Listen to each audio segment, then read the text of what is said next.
querer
Καλησπέρα και από Θεσσαλονίκη.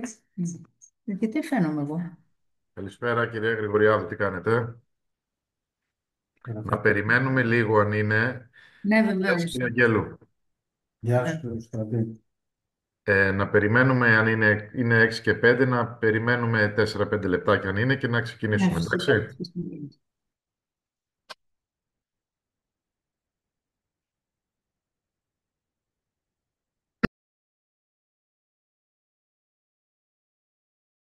Γιατί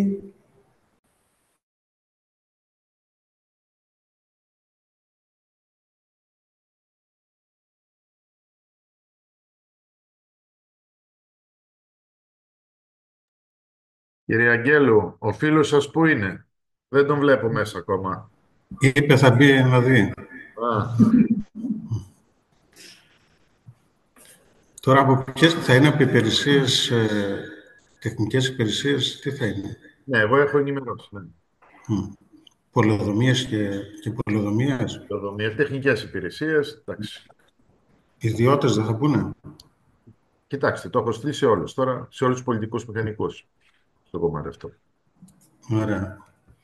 Αυτό δεν θα το δώσουμε εμείς σαν κείμενο και τέτοιο. Θα το Εντάξει. εγγράψουμε, θα γραφτεί η παρουσίαση, ούτως ή Α, άλλως. μάλιστα. Ωραία. Πόση ώρα θα έχουμε? Όση ώρα χρειαστείτε. Α, λογικά δεν θα είναι. Εγώ γύρω στη μισή ώρα. και εγώ γύρω στο 1 τέταρτο και αν έχουμε Ωραία, ωραία. ερωτήσεις. Άρα μία ώρα περίπου, εντάξει. Λοιπόν, σε 3 λεπτά να ξεκινήσουμε, εντάξει. Ναι.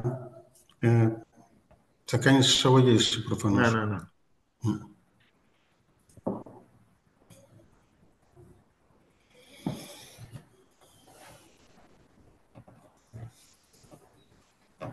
Δεν ακούγεται ο τίλωνος.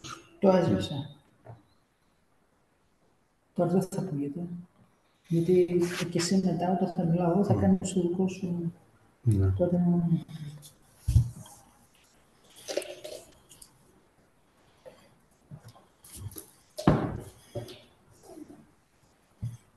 τώρα αυτό δεν κινούμαι.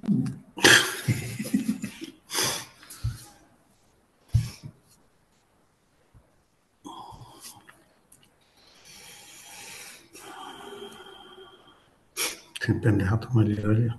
Κάτι ενδιαφέρον.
Ignáτη, χαιρετώ, αν μ' ακούς. Μπορεί να μην ξέρει να ανοίγει το μικρόφωνο. Ναι.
Αν είσαστε έτοιμοι, μπορούμε να ξεκινήσουμε. Ωραία.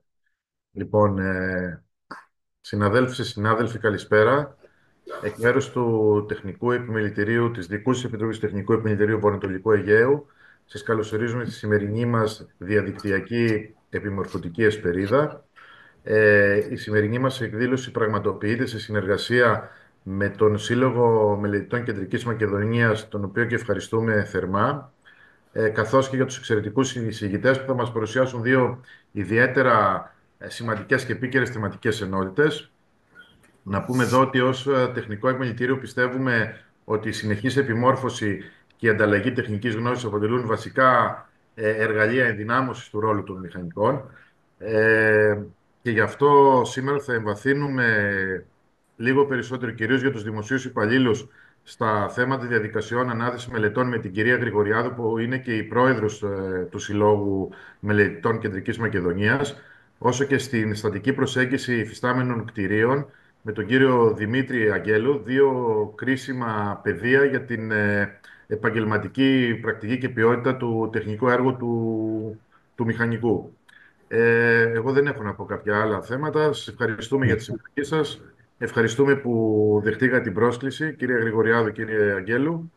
Και περιμένουμε να ακούσουμε αυτό το πολύ ενδιαφέρον σήμερα σεμινάριο. Κύριε Γρηγοριάδου, έχει το λόγο. Ευχαριστώ πολύ, Πρόεδρε. Κλείσε το τέτοιο. Καλησπέρα και από μένα, συνάδελφοι. Ευχαριστούμε τον Πρόεδρο, τον κύριο Μανουλακέλη, και το τμήμα του Τεχνικού Επιμελητηρίου Βορειοανατολικού Αιγαίου για αυτή την πρόσκληση να κάνουμε σε συνεργασία αυτό το σεμινάριο. Η οργάνωση αυτού του σεμιναρίου, με πρωτοβουλία βέβαια του τμήματος Βορειοανατολικού Αιγαίου του ΤΕ, είχε γίνει πρώτη ημερίδα στην Θεσσαλονίκη πριν από 5 χρόνια, που μου θύμισε τώρα ο Δημήτρης. Εγώ δεν είχα καταλάβει ότι πέρασαν τόσα χρόνια.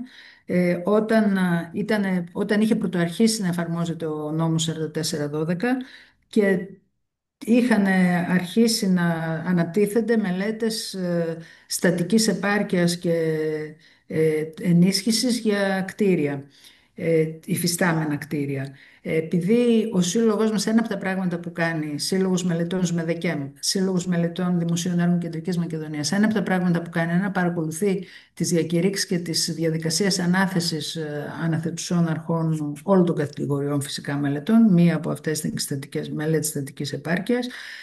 Είχαμε δει πολλά προβλήματα στις αναθέσεις, ελλείψεις, παρατυπίες, παρεκκλήσεις από την νομοθεσία. Κάναμε πολλές επιστολές που στις πιο πολλές περιπτώσεις δεν έχουν αποτέλεσμα. Σπάνια υπάρχει αποτέλεσμα, γιατί δεν υπάρχει και έλεγχος από τους ελεγκτικούς μηχανισμούς της πολιτείας.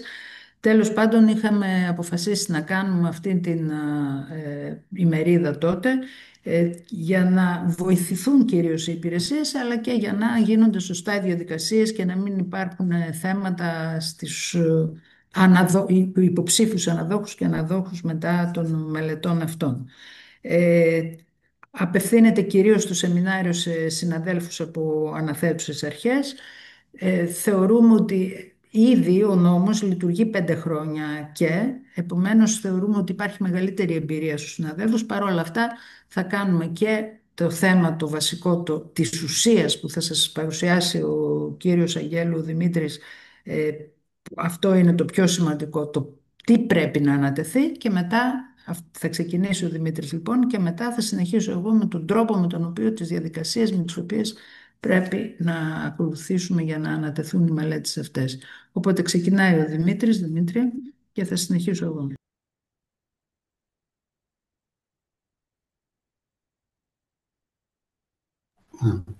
Αγαπητές συναδέλφους και συνάδελφοι, να ευχαριστήσω και εγώ τον Πρόεδρο και τον Πρόεδρο, τον κύριο Μανουλακέλη, γιατί με το που του έθεσα το ζήτημα αμέσως κατάλαβε το θέμα και οργάνωσε αυτή την παρουσίαση.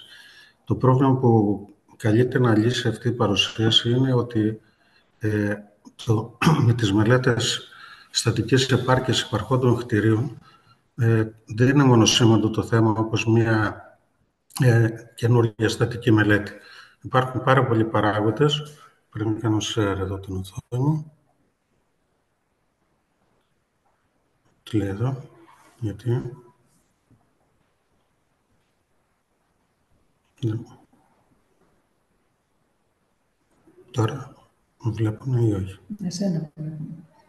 Με βλέπουν την οθόνη, γιατί δεν την κάνει share τώρα? Ναι, μήπως πρέπει να σου δώσει... Μήπως πρέπει να δώσει... Μήπως πρέπει, Πρόεδρε, να του δώσετε δυνατότητα να κάνει το sharing? Ναι, θα το κάνει η Δέσποινα.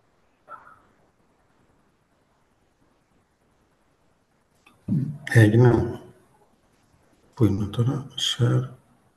Όχι. Πάλι τα ίδια.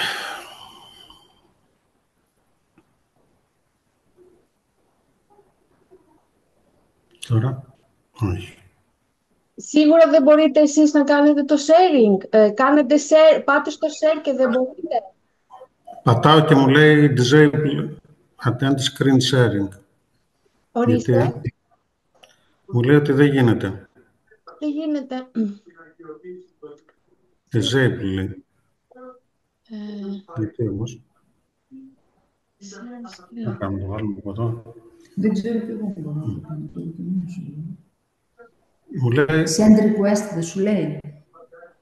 Φέρτε να το βάλω εγώ και να κάνω... Το βάλουμε εδώ. Δεν... Wow. Τώρα, κύριε Αγγέλου, τώρα μπορείτε? Μισό λεπτό. Γιατί εγώ έκανα allow. Ναι, έκανα τώρα. Κάτσε, τι θέλουμε. Για να ανοίξουμε. Δεν ανοίγονται. Window. Αυτό. Ωραία. Λοιπόν, το κλειστό μικρόφωνο. Κλειστό το. Γιατί ακούγεται πάλι τώρα? Εντάξει, το κλείσα. Θα πρέπει οι προσφορές που θα παίρνουμε για μελέτες στατικής επάρκειας να είναι συγκρίσιμες.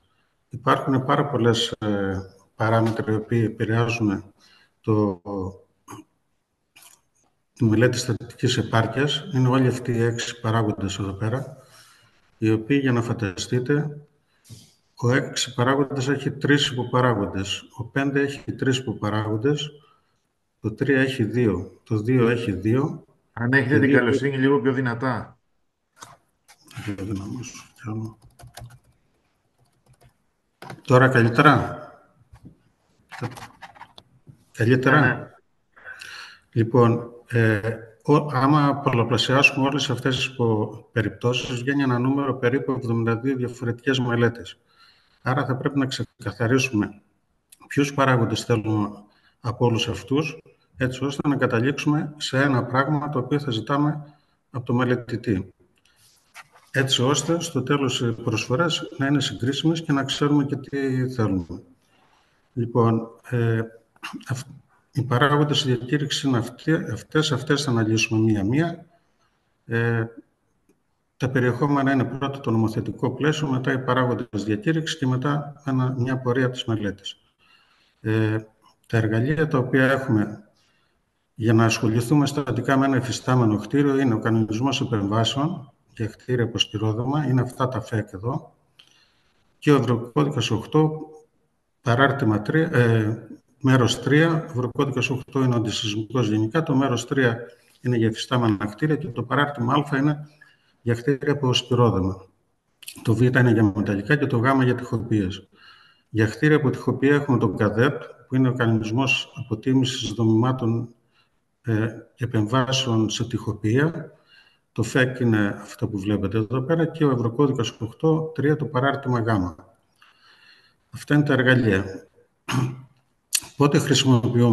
Πότε απαιτείται να χρησιμοποιηθεί ο ΚΑΝΕΠΕ ή ο ΚΑΔΕΤ ή ο Ευρωκώδικας 8. Έχουμε εδώ όλες τις περιπτώσεις. Όταν το ζητάει ενίσχυση αποτίμηση με το αστεράκι, όπως βλέπουμε κάτω, όταν το ζητάει η δημόσια αρχή, είναι αυτό το ΦΕΚ. Όταν έχουμε τακτοποίηση αυθαιρέτου με αυτό το ΦΕΚ. Όταν έχουμε προσθήκη, αλλαγή χρήσης, αλλαγή σπουδαιότητας, αλλαγή στατικού συστήματος, είναι το ΦΕΚ 350Β, είναι πολύ βασικό για τους πολιτικούς μηχανικούς. Λέει όλες τις περιπτώσεις που ασχολούμαστε με ένα υπάρχον κτίριο. Μετά έχουμε τα πυρόπληκτα και τα σεισμόπληκτα, με αυτά τα ΦΕΚ εδώ πέρα. Επειδή τα κτίρια με το ΚΑΝΕΠΕ και το ΚΑΔΕΤ κατατάσσονται σε κατηγορίες, εδώ φαίνεται πότε ισχύει το κάθε... Πώς κατατάσσονται, με βάση αυτές τις ημερομηνίες κατατάσσονται παρακάτω, όπως θα δούμε, τα κτίρια, γιατί ανάλογα και γίνεται και η στατική προσέγγιση. Δηλαδή έχουμε πριν το 59 που είναι τα κτίρια χωρίς αντισυσμικό, μέχρι το 85 έχουμε τον κανονισμό του 59, μέχρι το 95 έχουμε τον κανονισμό του 85, ΕΑΚ και τα λοιπά. Αυτά μπορείτε να τα διαβάσετε, να μην καθυστερούμε κιόλας. Λοιπόν, και αρχίζουμε τους παράγοντες οι οποίοι επηρεάζουν τη στατική μελέτη, αυτά που βλέπαμε στην αρχική εικόνα. Καταρχάς, όταν μιλάμε για μελέτη στατικής επάρκειας, συνήθως έχουμε δύο μελέτες και όχι μία. Η μία είναι η μελέτη αποτίμησης, όπου εξετάζουμε τι αντέχει το κτίριο, το τι αντέχει, είναι μεγάλη κουβέντα, θα την πούμε παρακάτω, το τι αντέχει το κτίριο στην κατάσταση που βρίσκεται, όταν πάμε να ασχοληθούμε. Και εφόσον η μελέτη αποτίμησης μας δείξει ότι υπάρχει ανεπάρκεια βάσει κάποιου στόχου, τότε πρέπει να γίνει και η μελέτη επεμβάσεων. Άρα κατευθείαν έχουμε δύο μελέτες. Δεύτερος παράγοντας είναι η αρχιτεκτονική αποτύπωση. Εφόσον δεν υπάρχουν σχέδια για το κτίριο ή η μελέτη δεν έχει εφαρμοστεί ακριβώς, τότε απαιτείται υποχρεωτικά από τον ΚΑΝΕΠΕ και από τον ΚΑΔΕΤ. Ό,τι λέω για τον ΚΑΝΕΠΕ ισχύει σχεδόν για τον ΚΑΔΕΤ, έχουν περίπου ίδια άρθρα στην πλειοψηφία τους. Τότε πρέπει να γίνει υποχρεωτικά, εκτός από τη στατική αποτύπωση που ούτως ή άλλως θα γίνει, πρέπει να γίνει και αρχιτεκτονική αποτύπωση. Αυτό το λέω γιατί θα πρέπει να προβλεφθεί ένα κονδύλι. Αν δεν έχει προβλεφθεί κονδύλι, ο ένας μελετής μπορεί να το θεωρήσει ότι θα το κάνει, ο άλλος να μην το θεωρήσει, θα γίνεται μπέρδεμα. Πάμε παρακάτω. Τρίτος παράγοντας είναι η γεωτεχνική έρευνα, το έδαφος θεμελίωσης. Υπάρχει ένας πίνακας εδώ, ο οποίος μας λέει πότε είναι υποχρεωτική και πότε δεν είναι η εδαφοτεχνική μελέτη. Γενικά, αν το έδαφος έχει συμπεριφερθεί καλά, δηλαδή δεν έχουμε καθιζήσεις, διαφορετικές καθιζήσεις κλπ., τότε δεν απαιτείται, γεωτεχνική μελέτη, είτε υπήρχε αρχικά είτε δεν υπήρχε. Αν όμως έχει κακή συμπεριφορά, τότε είναι υποχρεωτική και η εδαφοτεχνική μελέτη και είναι πάρα πολύ σημαντικό. Αυτό σημαίνει βέβαια ότι πρέπει να προβλεφθεί κονδύλι και για την εδαφοτεχνική και είναι πολύ βασικό γιατί όσο και καλός να είναι ο μελετητής ο στατικός, αν χτίζει πάνω σε άμμο που λένε, δεν θα έχει αποτέλεσμα η μελέτη και θα μπορεί να είναι έως επικίνδυνη ή δαπανηρή. Λοιπόν, πάμε στον άλλο παράγοντα που είναι η ικανότητα του μελετητή. Στην παράγραφο που βλέπετε εδώ 1.2.1 γ, ο μελετητής πρέπει να διαθέτει τα απαραίτητα προσόντα. Το ζήτημα είναι ότι δεν περιγράφει πουθενά τι είναι αυτά τα προσόντα. Εδώ θα μας πει η πρόεδρος μετά τι θα μπορούσε να είναι αυτό. Όμως, καλό θα είναι να λαμβάνεται υπόψη η εμπειρία του μελετητή, γιατί και αυτό παίζει ρόλο στην ποιότητα της μελέτης και στην τελική πρόταση. Και μπαίνουμε στα δύο πιο βασικά στοιχεία, που είναι ο καθορισμός του επίπεδου ασφαλείας, έχει τον όρο στάθμη επιτελεστικότητας, και το επόμενο θα το πω μετά. Αυτός, για να καταλάβουμε τι είναι, όταν φτιάχνουμε ένα καινούργιο κτίριο, καινούργια στατική μελέτη, το επίπεδο ασφαλείας είναι καθορισμένο και μονοσήμαντο από την πολιτεία. Όλοι λίγο πολύ έχουμε ακούσει σεισμικό συντελεστή και τα λοιπά, σε ποια περιοχή είναι όλα καθορισμένα. Όταν όμως έχουμε ένα υπάρχον κτίριο, πρέπει να ξέρουμε, ο νομοθέτης δίνει τη δυνατότητα να μην πάμε στο επίπεδο ασφαλείας ενός σημερινού κτηρίου, αλλά έχει δώσει και παραπάνω και παρακάτω κατηγορίες. Τα επίπεδα ασφαλείας είναι 6 και έχουν και ονόματα πλέον και είναι Α1, Α2, Β1, Β2, Γ1, Γ2. Θα εξηγήσω αμέσως τι είναι αυτά. Λοιπόν, όπως βλέπετε εδώ λέει το Α είναι περιορισμένες βλάβες, το Β σημαντικές βλάβες και το Γ ιονή κατάρρευση. Το 1 και το 2 έχει να κάνει με την πιθανότητα εμφάνισης του σεισμού. Το 1 είναι για αυτό που λέμε σεισμό σχεδιασμού, με το οποίο υπολογίζουμε για τα καινούργια κτίρια, και το 2 είναι για τους σεισμούς που είναι το 60% του σεισμού σχεδιασμού.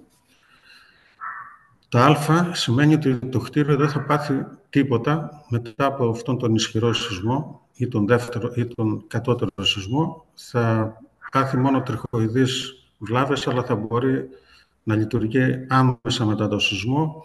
Κυρίως το χρησιμοποιούμε για κτίρια που είναι ανάγκη να λειτουργήσουν μετά το σεισμό, όπως ένας πυροσβεστικός σταθμός, κάποιο νοσοκομείο, διοικητικά κτίρια, μπορούν να μοιράσουν βοήθεια κτλ. Το Β1 είναι το επίπεδο ασφαλείας το οποίο έχουν και τα σημερινά κτίρια. Αυτά που χτίζουμε σήμερα, τα χτίζουμε με επίπεδο ασφαλείας Β1, άσχετα αν δεν το ονομάζουμε έτσι.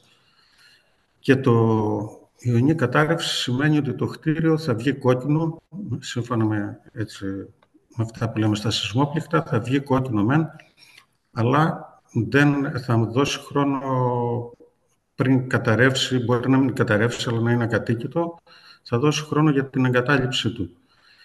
Στο Β1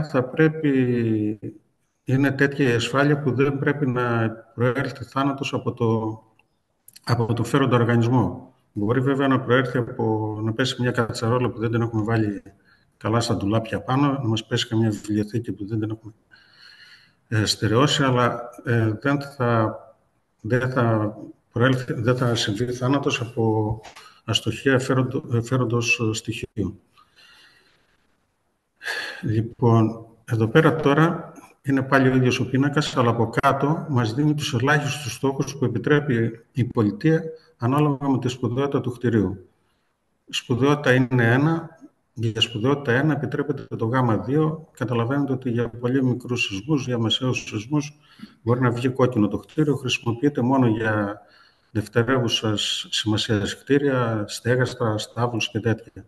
Αν και με τους στάβλους είναι ένα θέμα, γιατί άμα καταρρεύσει ο στάβλος, είναι απώλεια. Τέλος πάντων, δεν θα το... Για σπουδαιότητα 2, ο ελάχιστος στόχος ασφαλείας είναι το Γ1.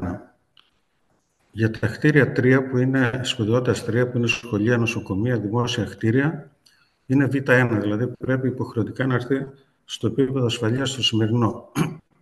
Και για σπουδαιότητα 4 πρέπει ταυτόχρονα να υπάρχει και το Β1 και το Α2, δηλαδή για τον πολύ μεγάλο σεισμό να μην επέλθει θάνατος από φέροντα στοιχεία και ταυτόχρονα σε μεσαίο σεισμό να μην πάθει σοβαρές βλάβες και να μπορεί να λειτουργήσει το κτίριο. Αυτό σημαίνει το Α2. Τώρα, με την καινούργια τροποποίηση που έγινε το 2022 στο ΚΑΝΕΠΕ, προσθέθηκαν και άλλες κλάσεις επιτελεστικότητας, στόχοι ασφαλείας, το οποίο βέβαια εδώ αφορά μόνο για κτίρια σπουδαιότητας 2. Επειδή είναι λίγο μικρά τα γράμματα, θα μπορούσατε να πατήσετε το κουμπάκι που είναι της παρουσίασης, ώστε να μεγενθύνει λίγο τα γράμματα. Είναι κάτω και δεξιά, δίπλα, πιο δίπλα, όχι. Δίπλα, δεξιότερα, όχι, το δίπλα.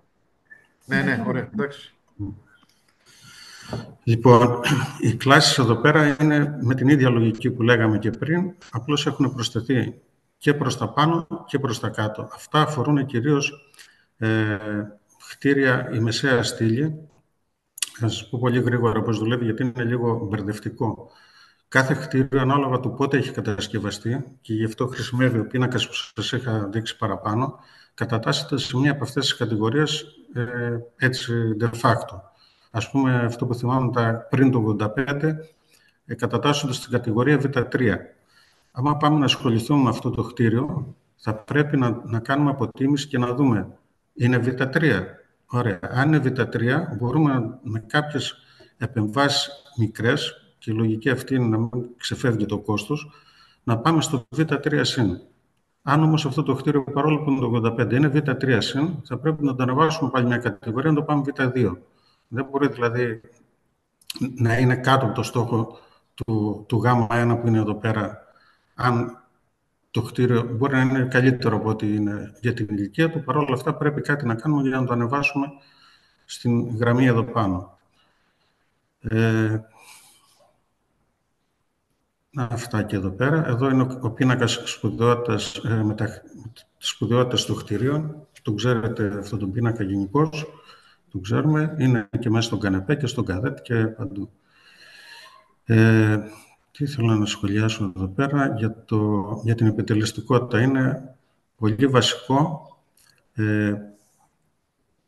γιατί αν δεν καθοριστεί, εγώ που μπορεί να είμαι πονηρός, μπορεί να έρθω και να πω ότι ξέρεις, θα σας κάνω το κτίριο, αν δεν αναφέρεται ας πούμε στη διακήρυξη, μπορώ να πω, ξέρετε, εγώ θα σας το κάνω το κτίριο Α1. Δεν θα πάθει τίποτα ποτέ. Θα χαϊδέψω αυτιά και τα λοιπά. Το ζήτημα είναι ότι μπορεί να πάρετε ένα κτίριο το οποίο να μην μπορείτε να το κατασκευάσετε, είτε για λόγους οικονομικούς, γιατί θα βγει πολύ ψηλά, είτε γιατί μπορεί να κλείσω κάποιο παράθυρο, να χαλάσω κάποιο μπάνιο, κάποιο δωμάτιο κτλ. Γι' αυτό είναι καθοριστικό να καταλάβουμε πού πρέπει το κάθε κτίριο να το βάλουμε και να αναφέρεται ρητά. Πάμε στο έκτο και πιο βασικό, που είναι η αναγνώριση του κτιρίου. Όταν έχουμε καινούριο κτίριο, το ξαναλέω, λέμε θα χρησιμοποιήσουμε τον ελάχιστο σφυρόδομα σε 25-30 που επιτρέπει ο κανονισμός ή οτιδήποτε άλλο κτλ. Τι σίδερα. Ναι, όταν έχουμε όμως ένα παλιό κτίριο, τι μπετόν, τι σίδερα, τι φορτία. Γι' αυτό ο κανεπέ έχει και ο καδέτ και τα λοιπά, επιβάλλουν στον πολιτικό μηχανικό, δεν το αφήνει στον ίδιο τον πολιτικό μηχανικό να το καθορίσει αυτό, το επιβάλλει μια διαδικασία για να γνωρίσει το κτίριο. Η διαδικασία αυτή έχει 3 διαβαθμίσεις και έχουν και ονόματα. Είναι η στάθμη αξιοπιστίας δεδομένων, SAD είναι το συντομογραφία, και έχουμε υψηλή, ικανοποιητική και ανοιχτή. Και καθορίζουν τους συντελεστές ασφαλείας των υλικών των φορτίσεων και από το όνομά τους και μόνο καταλαβαίνουμε ποιο είναι το πιο καλό. Το πιο καλό δεν είναι βέβαια, εξαρτάται από τις συνθήκες κάθε φορά του έργου.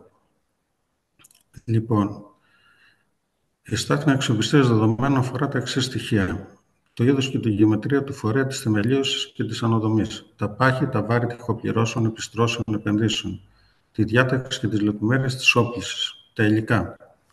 Αυτό το προηγούμενο, η διάταξη είναι από τα πιο δύσκολα να τα βρούμε. Εδώ έχει ένα πίνακα, ο οποίος μας λέει αν υπάρχουν τα σχέδια και αν δεν υπάρχουν τα σχέδια. Και πώς το έχουμε βρει το στοιχείο, που αυτό που λέει γεωμετρία, πάχη, διάταξη κτλ. Λέει από πού το έχουμε βρει και τι SAD μας δίνει. Ο καθορισμός του SAD, είπαμε, μας δίνει συντελεστές ασφαλείας, άλλοτε χαμηλούς και άλλοτε υψηλούς. Οπότε επηρεάζει πάρα πολύ το έργο, αφενός στο κόστος της αναγνώρισης, αφετέρου στις τυχόν επεμβάσεις που θα γίνουν. Εδώ, όπως βλέπετε, αυτά που έχω βάλει σε κόκκινο, ενώ υπάρχει μια αυστηρή διαδικασία για το πώς κάνουμε την αναγνώριση του κτηρίου, εδώ στο 5 και στο 6 εμπιστεύεται το μηχανικό και μας δίνει ικανοποιητική, δηλαδή ενώ δεν υπάρχει δεδομένο, δεν υπάρχουν σχέδια, δεν μπορούμε να δούμε τι ακριβώς έχει γίνει, επιτρέπει στο μηχανικό, εφόσον θεωρεί ότι έχει κάποια εμπειρία, να πάρει καλύτερους συντελεστές. Τώρα, η ηλικία δικιά μου, ας πούμε, που έχουμε ζήσει όλους τους κανονισμούς, αν δω ένα παλιό κτίριο, περίπου μπορώ να καταλάβω πώς έχει οπλιστεί, θα τολμήσω να πάρω ικανοποιητική. Ένας νεότερος συνάδελφος ή θα πρέπει να ρωτήσει κάποιο παλιότερο ή θα πρέπει αναγκαστικά να κατέβει σε συντελεστές ασφαλείας. Εδώ είναι η διαδικασία για για κάθε σάδι, για τα υλικά.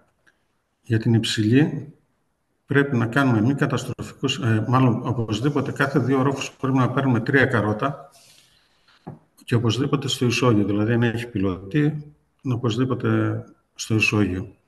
Κάθε 2 ορόφους θα παίρνουμε από οποιοδήποτε σημείο και μετά πάνω εκεί βαθμονομούμε τα όργανα των μη καταστροφικών ελέγχων. Οι οποίοι είναι κουρσίμετρο, είναι εξώδικευση ύλου κτλ. Θα το δούμε πιο κάτω. Μας λέει ότι για την υψηλή πρέπει να κάνουμε μη καταστροφικούς ελέγχους στο 45% των κολονών και στο 30% δοκών και πλακών. Και μας δίνει ένα συντελεστή 1,15 για τον μπετόν. Αυτό για να καταλάβουμε τι σημαίνει, όταν έχουμε ένα καινούριο κτίριο, το μπετόν το διαιρούμε για 1,50 για να κάνουμε τους υπολογισμούς. Εδώ μας λέει ότι εφόσον κάνουμε αυτούς τους ελέγχους 45 και 30, παίρνουμε ένα συντελεστή που διαιρούμε την αντοχή του μπετόν 1,15. Είναι πάρα πολύ ευνοϊκό και θα θέλουμε να έχουμε πάντα υψηλή. Η ικανοποιητική αντίστοιχα έχει 1,30 συντελεστή, δηλαδή διαιρούμε την αντοχή του μπετόν για 1,30 για να κάνουμε τους υπολογισμούς. Πρέπει να ελέγξουμε το 30% των κολόνων και το 15% των πλακών. Και αντίστοιχα η ανοιχτή. Γιατί δεν κάνουμε πάντα... Να ρωτήσω κάτι. Μήπως θα υπάρξει παράδειγμα στο τέλος ή να το πούμε τώρα. Δηλαδή, για ένα μελετητή, το 1,15 που είναι της υψηλής είναι προφανώς πιο ακριβή η δυνατότητα που θα πρέπει να πάρει να κάνει ελέγχου σε σχέση με την ανοιχτή. Ναι, θα τα πω και αυτό. Οκ, εντάξει. Λοιπόν, για το χάλιβα, αντίστοιχα, για να μην κουραζόμαστε, αν κάνουμε εργαστηριακούς ελέγχους δίνει 1,05, 1,15 ικανοποιητική και 1,25 η ανοιχτή. Το 1,15 είναι ακριβώς όσο είναι και για ένα καινούργιο, οπότε μάλλον δεν αξίζει εδώ να πάμε σε υψηλή. Μπορούμε να κάνουμε οπτική αναγνώριση του χάλιβα, είναι βιομηχανικό προϊόν, λίγο πολύ μπορούμε να τα αναγνωρίσουμε τα σίδερα, ιδίως αν είναι παλιά λία, είναι εντάξει. Άλλο ένα στοιχείο που πρέπει να πάρουμε υπόψη είναι οι οπτοπληθοδομές, οπότε λέει ότι σε κάθε όροφο πρέπει να ανοίξουμε 70x70 το σοβά, να αποκαλύψουμε τα τούβλα για να δούμε το είδος των οπτόπληθων, είδος δόμης, κονιάματος, τρόπο σφήνωσης και εδώ μας δίνει και τους αντίστοιχους συντελεστές. Λοιπόν, εδώ έχω ένα παράδειγμα. Όταν έχουμε από μία μελέτη, ας πούμε, πρέπει να ασχοληθούμε με ένα κτίριο, είχε 20 MP. Τα λέω όχι ακριβώς όπως είναι, λίγο μπακαλίστικα, αλλά είναι για να καταλάβουμε. Εμείς κάναμε έρευνα, παρόλο που το κτίριο έλεγε ότι είναι με 20 MP, πλέον στο κανεπέ δεν δουλεύουμε με ΣΕ, δεν λέμε σε 16, 20, σε 20-25 κτλ. Είναι όσο βρούμε. Λοιπόν, πες ότι κάναμε έρευνα και βρήκαμε 17,5 MP. Εφόσον πάμε με ανοιχτή, έχουμε 17,5 διά, 45, θα δουλέψουμε με 12 MP, άρα είμαστε κάτω από αυτό που είχε δουλευτεί στο αρχικό. Αν πάμε με ικανοποιητική, είμαστε περίπου ό,τι είχε δουλευτεί το αρχικό, παρόλο που η μελέτη έλεγε πιο ισχυρό σκυρόδωμα. Τέλος, αν πάμε υψηλή, θα δουλέψουμε με 15-21, που είναι μεγαλύτερο από αυτό που είχε δουλευτεί από το αρχικό. Σημαίνει ότι θα γλιτώσουμε πιθανές ενισχύσεις. Άρα μας ενδιαφέρει πόσο καλά θα είναι το κτίριο. Τώρα αυτά τα επιτροχάδιν, υπάρχει και οι ρήμεν αντιπροσωπευτικές τιμές, δηλαδή χωρίς να κάνεις τίποτα, καμία έρευνα, κανένα καρότη κτλ. Να πάρεις τιμές από εδώ, αλλά όπως θα δείτε είναι πάρα πολύ συντηρητικές και θα μας οδηγήσουν σίγουρα σε ενισχύσεις. Μπορεί να τα κάνουμε μόνο για να δούμε έτσι χοντρικά που είναι το κτίριο, αλλά γενικά είναι πάρα πολύ χαμηλές. Δηλαδή, βλέπετε εδώ παλιά κτίρια του 54, πριν το 54 είναι με 6 MP, είναι ένας καλός οβάς δηλαδή. Εδώ έχουμε τις τιμές για τους χάλιβες, οι οποίοι επειδή είναι βιομηχανικό προϊόν είναι σταθερές αυτές που παίρνουμε και σήμερα. Αυτά είναι για τους τοίχους. Εδώ τώρα μια σύγκριση. Από πάνω είναι ο πίνακας που δίνει ο κανεπέ για τα σκυροδέματα, για τις ερήμην τιμές. Εδώ από κάτω έχω πάρει από κάποιο εργαστήριο κάποια στατιστικά. Βλέπουμε ότι οι τιμές, άμα συγκρίνουμε την πρώτη γραμμή με την πρώτη, τη δεύτερη με τη δεύτερη, βλέπουμε ότι είναι πάρα πολύ συντηρητικές οι τιμές τις ερήμην τιμές. Τώρα εδώ έχω και ένα άλλο παράδειγμα, το οποίο και πάλι δείχνει το ίδιο, ότι συμφέρει να γνωρίσουμε καλά το κτίριο. Λοιπόν, να πούμε τώρα πώς πώς προσεγγίζουμε τη ΣΑΔ.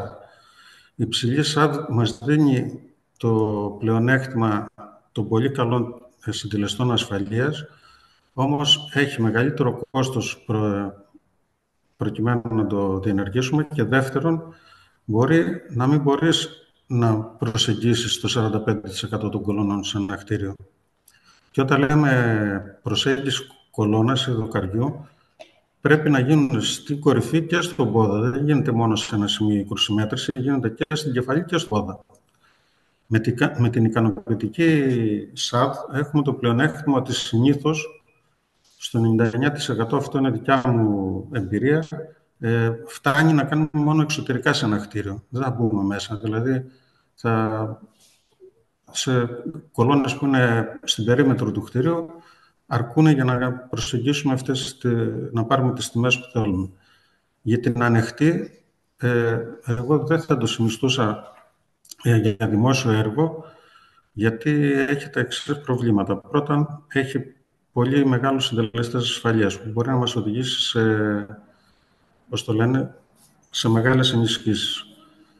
Μετά είναι ότι η μέθοδοι επίλυσης στο μοντέλο, όταν είναι ανοιχτή η ΣΑΠ, δεν σου επιτρέπει να το λύσεις με όλες τις μεθόδους. Ας πούμε, υπάρχουν 5 μέθοδοι: ισοδύναμη στατική μη και Q, φασματική μη και Q και push-over.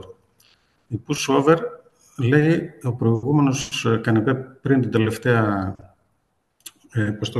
αναθεώρηση, έλεγε ότι απαγορεύεται με ανοιχτή ΣΑΔ να κάνεις push-over, που από την push-over περιμένουμε τα πιο οικονομικά αποτελέσματα. Με την καινούργια τροποποίηση το επιτρέπει μένα, αλλά δεν το συνιστά. Δεν το απαγορεύει, αλλά δεν το συνιστά. Πάντως, καλό θα είναι, επειδή είναι πολύ ευαίσθητη μέθοδος η push-over, να μην τη χρησιμοποιούμε την ανοιχτή.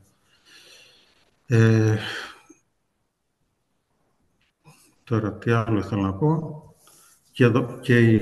Και η ΣΑΔ, λοιπόν, αν δεν έχει καθοριστεί ακριβώς, μπορεί να έρθω πάλι εγώ σαν πονηρός και να χαϊδέψω αυτιά, και τις συνειδήσεις να τις καλμάρω και να πω ότι πού να τρέχουμε στο σχολείο τώρα να βάζουμε εκεί κομπρεσέρια και τέτοια, να βρίσκουμε τέτοιο, να πάρουμε τις τιμές από τις ερήμην τιμές, και θα το κάνω και Α1, που είναι ο καλύτερος συνδυασμός για τον μηχανικό, γιατί θα κάνει τη λιγότερη έρευνα για να το βρει και τη λιγότερο κόπο στη μελέτη, γιατί όταν δεν βγαίνουν όλα, είναι πολύ πιο εύκολο να την ενισχύσεις παρά όταν προσπαθείς να κάνεις τις ελάχιστες δυνατές ενισχύσεις. Τώρα, ό,τι θα χρειαστεί μετά, κάποιες ερωτήσεις. Λοιπόν, ποια είναι τα βήματα που κάνουμε για τη μελέτη κανεπέ ή καδέτ? Πρέπει να βρούμε το ιστορικό του κτηρίου. Κάνουμε μη καταστροφικούς ελέγχους, αποτύπωση του φορέα, εδαφοτεχνική έλεγχη αν χρειάζεται. Με χρήση λογισμικού περιγράφουμε το φορέα. Γίνεται οπωσδήποτε προκαταρκτική ανάλυση, γιατί από την προκαταρκτική ανάλυση, αυτά βέβαια αφορά τους μελετητές τώρα, αλλά πρέπει να τα ξέρετε κι εσείς, ότι από την προκαταρκτική ανάλυση μας λέει ποια μέθοδο μπορούμε να χρησιμοποιήσουμε. Με βάση λοιπόν την προκαταρκτική ανάλυση επιλέγουμε τη μέθοδο και διασυσσολογούμε, και μετά ετοιμάζουμε τα τεύχη και τα σχέδια. Έχει 3 φάσεις η διαδικασία. Η πρώτη είναι αρχιτεκτονική αποτύπωση, συλλογή πληροφοριών, στατική αποτύπωση, εργαστηριακή έλεγχη, σύνταξη σχεδίων ξυλοτύπων με βάση την αναγνώριση που κάναμε, και εδώ εξετάζουμε αν υπάρχει και ανάγκη ελέγχου της θεμελίωσης. Στη δεύτερη φάση συντάσσεται έκθεση αυτοψίας, όπου αξιολογούνται τα στοιχεία που συλλέχθηκαν, περιγράφεται σε ειδικό λογισμικό το στατικό μοντέλο και βγάζουμε τα αποτελέσματα. Εφόσον υπάρχει περίπτωση όταν έχουμε αυθαίρετα να κάνουμε επίλυση με τον κανονισμό της εποχής. Εφόσον κάνουμε ΚΑΝΕΠΕ, όπως είπαμε, πρώτα η προκαταρκτική ανάλυση. Επιλύεται το μοντέλο σύμφωνα με μία από τις περισσότερες των επιτροπαίων μεθόδων και αξιολογείται το αποτέλεσμα για το βαθμό επάρκειας του φερόντων στοιχείων με βάση το στόχο που είχαμε καθορίσει. Στην τρίτη και τελευταία φάση, εφόσον η Β δείξει στατική επάρκεια, τότε έχει ολοκληρωθεί η μελέτη και προχωράμε στα παραδοτέα. Εφόσον η Β φάση δείξει ανεπάρκεια, είτε έχουμε αυθαίρετο είτε όχι, η μελέτη των επεμβάσεων πάντα θα γίνεται ή με ΚΑΝΕΠΕ ή Ευρωκώδικα 18 ή ΚΑΔΕΤ. Εδώ είναι μετά, όταν αποφασίζεται να ενισχυθεί, πρέπει να καθοριστεί συνεργασία με τον κύριο του έργου και με τον αρχιτέκτονα ή και άλλες ειδικότητες μηχανολόγους, τη στρατηγική των επεμβάσεων, προκειμένου να μην εμποδίζονται οι λειτουργικές ανάγκες του κτηρίου. Δηλαδή, μην πάει ο μελετητής και αρχίσει τους μανδύες και τέτοια και αναγκάσει μετά να αλλάχτούν όλα τα μηχανολογικά, λέω ένα χοντρό παράδειγμα. Δηλαδή, πρέπει να γίνεται σε συνεργασία με τον αρχιτέκτονα και με την υπηρεσία. Γίνεται πάλι επίλυση προκαταρκτικής ανάλυσης και τα λοιπά.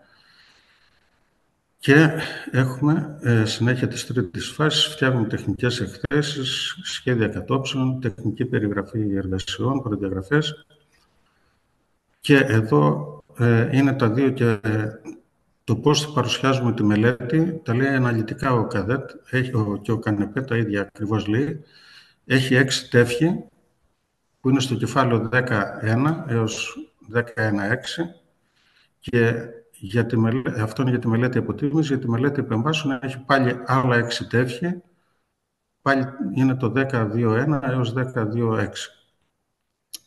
Λοιπόν, το συμπέρασμα είναι ότι πρέπει να καθορίζουμε ακριβώς τις παραμέτρους της μελέτης για να είναι συγκρίσιμες οι προσφορές. Μας ενδιαφέρει να γνωρίζουμε καλά το κτίριο, γιατί εκεί θα κερδίσουμε. Και ο στόχος είναι η οικονομική πρόταση και όχι μια φτηνή μελέτη. Λοιπόν, επιτροχάδι σας δείχνω και τους τρόπους που που βρίσκουμε τα υλικά. Αυτό είναι η πυρηνοληψία. Η καροτιέρα παίρνει τα καρότα. Εδώ είναι η κρουσιμέτρηση. Ανοίγουμε ένα 10x10, 12x12 και με αυτό το όργανο παίρνουμε τις κρουσιμετρήσεις, περίπου 10 μετρήσεις και βγάζουμε το μέσο όρο σε κάθε θέση. Αυτό αριστερά είναι η εξόλκευση ύλου, όπου καρφώνουμε με ένα πιστόλι ένα καρφί στον τοίχο και με ένα δυναμόκλειδο βγάζουμε και μετράμε τη δύναμη εξόλκευσης και αυτό μεταφράζεται σε αντοχή. Και εδώ είναι η μέθοδος των υπέρηχων, όπου βλέπουμε τι κενά έχει μέσα το σκυρόδεμα κτλ. Αυτό είναι το όργανο που σκανάρει για να βρούμε τα σίδερα. Βέβαια, είναι όργανο το οποίο για τις πλάκες και για τα τυχεία είναι πολύ αξιόπιστο. Τώρα σε δοκάρια δεν μπορεί να δουλέψει, ιδίως στα παλιά που ήταν το ένα σίδερο δίπλα στο άλλο, δεν μπορεί να δουλέψει. Πρέπει να γίνουν χαντρώματα, όπως είναι εδώ που βλέπετε στην τελευταία φωτογραφία, όπου έχουμε φάει το σκυρόδεμα και έχουμε αποκαλύψει το συνδετήρα και τα σίδερα.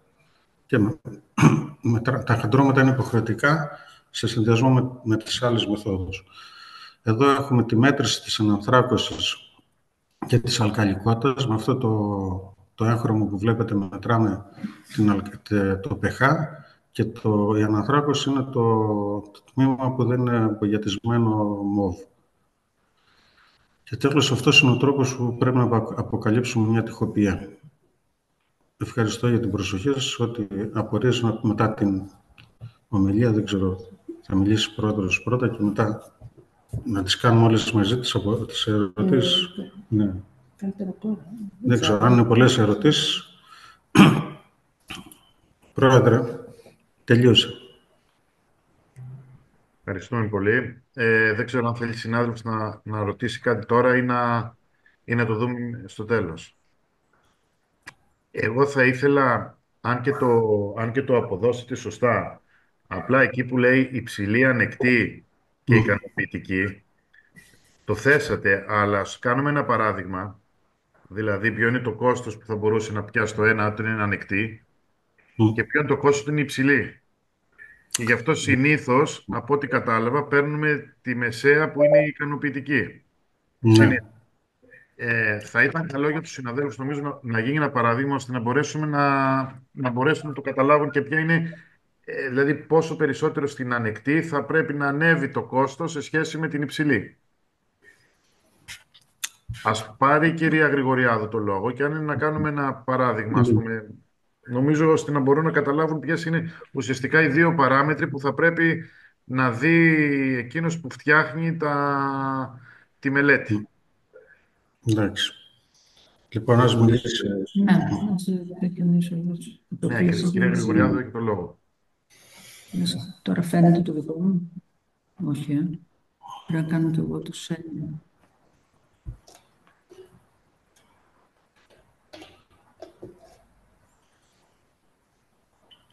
Φαίνεται. Ναι. Θα φανεί. Ναι, φάνηκε. Φάνηκε. Ωραία, να το μεγαλώσω και λίγο. Ναι. Όχι, αυτό είναι το... Ναι. Τι, Δεν είχε ένα άλλο σημαδάκι, εγώ ποια έκανε, δεν θυμάμαι. αυτό. Εντάξει. Ακούγομαι. Ναι, ναι, μια χαρά. Λοιπόν, ακούγομαι συνάδελφε. Ναι, σας ακούμε. Δεν ακούγομαι. Ακούγομαι. Δεν ξέρω αν ακούγομαι. Στρατή, ακούγομαι. Ναι, σας ακούμε Α, εντάξει, κανονικά. ωραία, ωραία. Οκ. Λοιπόν, τα περιεχόμενα της εισήγησης της δικής μου, δεν θα κάνω άλλη εισαγωγή γιατί την έκανα νωρίτερα. Είναι τα θέματα που τίθενται κατά τη διαδικασία της ανάθεσης, τι προετοιμασία πρέπει να κάνει η αναθέτουσα αρχή και ειδικότερα θα μιλήσουμε για τα απρόβλεπτα γιατί είναι ιδιαίτερες μελέτες αυτές και θα είναι χρήσιμη η διάθεση των απροβλέπτων. Ξεκινάμε με τα θέματα που τίθενται κατά τη διαδικασία. Από το ιδιαίτερο χαρακτήρα αυτών των μελετών, που είναι η ανάθεση των μελετών στατικής επάρκειας και που περιλαμβάνει την αποτίμηση του κτηρίου, όπως είπε νωρίτερα ο Δημήτρης, και τη μελέτη των επεμβάσεων. Και επειδή η δεύτερη μελέτη, η μελέτη των επεμβάσεων, μπορεί είτε να μην απαιτείται, είτε ακόμα και αν απαιτείται από οικονομοτεχνικής πλευράς, μπορεί να είναι προτιμότερο να το καταδαφίσουμε το κτίριο, αν δεν είναι διατηρηταίο φυσικά, και να το κάνουμε από την αρχή, να προκύπτει το κόστος μικρότερο. Πρέπει να αποφασίσουμε αν η μελέτη θα ανατεθεί σε μία ή σε δύο φάσεις ή με κάποιο άλλο τρόπο. Μπορεί λοιπόν ή να ανατεθεί πρώτα η μελέτη της αποτίμησης και στη συνέχεια με άλλη σύμβαση η μελέτη της ενίσχυσης, σε δύο φάσεις λοιπόν, ή να ανατεθεί σε μία φάση όλη η μελέτη και της αποτίμησης και της ενίσχυσης, αλλά η δεύτερη να πληρωθεί με προαίρεση. Δηλαδή, η αναθέτουσα αρχή να έχει δικαίωμα προαίρεσης, να αυξήσει το κόστος, αν θα χρειαστεί η μελέτη της ενίσχυσης. Η σύμβαση με αυτόν τον τρόπο ανατίθεται για το σύνολο και για την αποτίμηση και για την ενίσχυση, όμως μπορεί και να μην ανατεθεί το δεύτερο κομμάτι. Απλώς διατηρείται το δικαίωμα να το αναθέσει η αναθέτουσα αρχή με την ίδια σύμβαση χωρίς να κάνει συμπληρωματική σύμβαση. Ο τρίτος τρόπος που θα μπορούσε να γίνει είναι μια συμφωνία πλαίσιο που με τις επιμέρους, η συμφωνία πλαίσιο τι είναι, κάνεις μια μεγάλη, με έναν ανάδοχο, μια μεγάλη σύμβαση και αναθέτεις τις επιμέρους συμβάσεις. Στην πρώτη επιμέρους σύμβαση κάνουμε τη μελέτη αποτίμησης, στη δεύτερη κάνουμε τη μελέτη της ενίσχυσης. Και στην τρίτη, αν χρειαστεί κάτι άλλο, πάμε παρακάτω. Λοιπόν, όταν θα πάμε να κάνουμε με οποιοδήποτε τρόπο και να επιλέξουμε, είτε με μία, είτε με δύο συμβάσεις, είτε με τη συμφωνία πλαίσιο, πρέπει καταρχάς να ορίσουμε το αντικείμενο της μελέτης. Το αντικείμενο της μελέτης από το άρθρο 2 του νόμου 4412, που υπάρχουν όλα τα αντικείμενα, πρέπει οπωσδήποτε να διαλέξουμε τις στατικές μελέτες, κατηγορία 8, που είναι η μελέτη σφαιρουσών κατασκευών κτίριων, και επίσης αρχιτεκτονικές μελέτες, γιατί όπως είπε ο Δημήτρης, χρειάζεται η αρχιτεκτονική αποτύπωση, άρα πρέπει να έχουμε αναγκαστικά και το 6 σε περίπτωση που δεν βρούμε μέσα στο φάκελο του έργου, που όπως είχε, και τις πιο πολλές φορές, σας κάνω παρένθεση εδώ, τις πιο πολλές φορές όταν ξεκινάμε και ψάχνουμε τι οικοδομική άδεια υπάρχει για αυτό το κτίριο ή τι μελέτη έχει γίνει για αυτό το κτίριο. Αν είναι παλιά τα κτίρια, δεν υπάρχουν αυτές τις μελέτες. Δηλαδή δεν υπάρχει πιθανόν και η στατική, αλλά κυρίως η αρχιτεκτονική, οπότε χρειάζεται να γίνει αποτύπωση. Επίσης θα περιλάβουμε και όποια άλλη κατηγορία χρειαστεί ανάλογα με το αντικείμενο. Μπορεί να χρειαστεί η ταμή ανάλογα με το τι επεμβάσεις θα κάνουμε στη στατική και στην αρχιτεκτονική, οπότε μπορεί να χρειαστεί και η ταμή, και γεωτεχνικά φυσικά αν χρειαστούν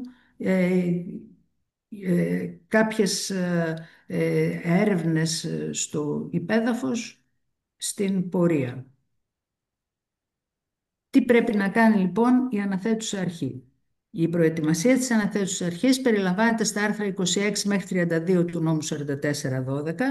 Οπωσδήποτε θα είναι είτε με την ανοιχτή είτε με την κλειστή διαδικασία, που είναι το άρθρο 27 η ανοιχτή διαδικασία και το άρθρο 28 η κλειστή. Ανοιχτή διαδικασία είναι καλούμε, δεν πειράζει που θα λέω, τα ξέρετε τώρα αυτά, οι αναθέτουσες αρχές πια, όπως είχα πει και στην εισαγωγή μου, έχουν εμπειρία. Απλώς τα λέμε έτσι για να είναι πιο πλήρης η παρουσίαση. Το άρθρο 27 είναι ανοιχτή διαδικασία, που σημαίνει ότι καλούμε οποιονδήποτε έχει τα προσόντα τα οποία θέλουμε να έχει αυτός ο οποίος θα εκπονήσει τη μελέτη. Κλειστή διαδικασία του άρθρου 18 είναι όταν καλούμε έναν αριθμό μελετών που να έχουν συγκεκριμένα προσόντα, κάνουμε κλειστό κατάλογο και από εκεί η αναθέτουσα αρχή επιλέγει κάποιους από αυτούς τους οικονομικούς φορείς και προχωρά το διαγωνισμό. Η διαδικασία με διαπραγμάτευση χωρίς δημοσίευση, που είναι το άρθρο 32, μπορεί να χρησιμοποιηθεί όταν κάνουμε ανάθεση μόνο για το πρώτο κομμάτι, δηλαδή τη μελέτη της αποτίμησης, και στη συνέχεια, για να μην κάνουμε καινούριο διαγωνισμό για τη μελέτη